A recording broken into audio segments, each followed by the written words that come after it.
Olá, tudo bem? De fato, nós tivemos mais uma surpresa positiva no PIB brasileiro. No segundo trimestre de 2023, a economia cresceu 3,4% em relação ao mesmo trimestre do ano passado, com uma expansão frente ao primeiro trimestre de 2023 de 0,9%. Esses números foram muito superiores às estimativas do mercado e também superiores às nossas projeções. Nós tínhamos uma visão mais pessimista para o desempenho da economia no segundo tri, que derivava basicamente de um menor choque agrícola positivo do que o que foi observado. Se olharmos a estrutura do PIB, na verdade é um pouco injusto colocar toda a surpresa somente no PIB agrícola, que de fato foi bem mais forte do que imaginávamos. Quando olhamos para a indústria e para serviços, vemos que, de fato, existe um aumento da produção industrial, principalmente no setor mais ligado à indústria extrativa, para além do que imaginávamos, e no setor de serviços, uma contaminação não somente da agricultura mais forte, mas principalmente de outros serviços e da parcela ligada a comércio e transportes no PIB. Essas duas coisas somadas fazem com que a surpresa ocorrida não deva ser circunscrita ao cenário da agropecuária, que foi a característica do primeiro trimestre do ano. A economia, de fato, parece mais forte do que nós imaginávamos.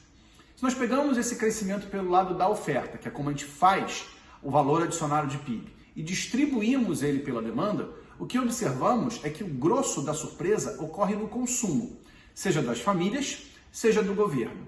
Os investimentos caem, e caem muito mais do que nós imaginávamos. E as exportações líquidas foram relevantes, com um forte crescimento das exportações, ainda pegando uma rebarba, vamos chamar assim, da safra, e importações que sobem, mas nem perto da velocidade que foi observada nas exportações. Juntando tudo isso, fica claro que o desempenho da economia no primeiro semestre do ano foi mais forte do que imaginávamos. E outros indicadores de atividade, especialmente de mercado de trabalho, nos sugerem que a desaceleração da economia, que nós sempre esperamos, já começando um pouquinho no segundo trimestre, mas acelerando de maneira relevante no segundo semestre do ano, tenderá a ser menor do que tínhamos originalmente. Com isso, nós revisamos nosso cenário de crescimento desse ano, de uma expansão de PIB de 2% para 2,5%. E há uma certa contaminação positiva também para 2024, com o crescimento saindo de 0,8% para 1,2%. A questão relevante é que essa economia opera numa velocidade mais intensa, com mais demanda, com mais absorção doméstica. E aqui, especificamente, uma absorção ligada a consumo, seja privado, seja público.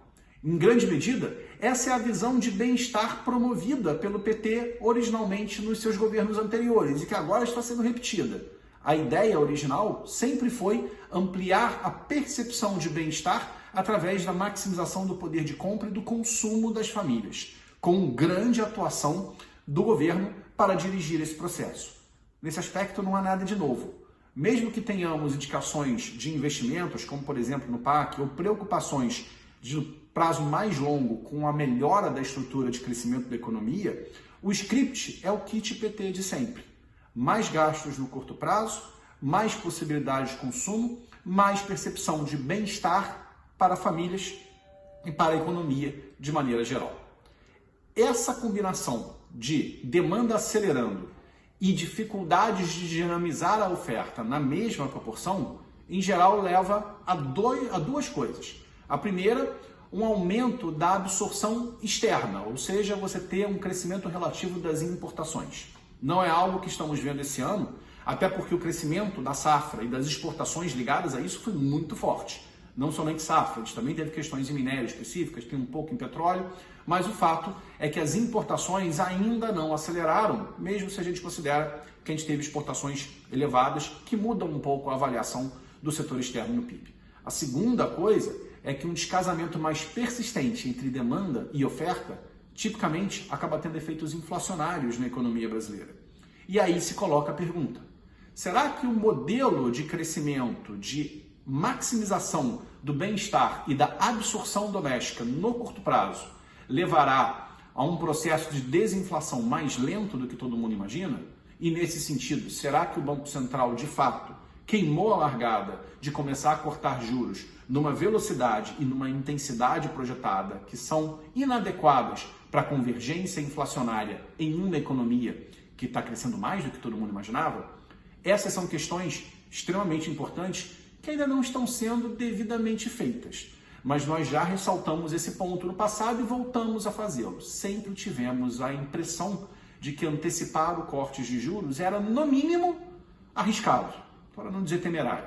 E talvez os indicadores mais recentes de atividade sugiram que, de fato, essa economia não precisava de tanto estímulo, ou pelo menos de uma retirada de restrição tão rápida quanto se hoje imagina e projeta.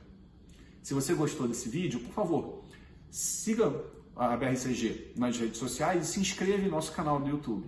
Nós temos diversos materiais que são distribuídos por vários canais e pode ser interessante você acompanhá-los.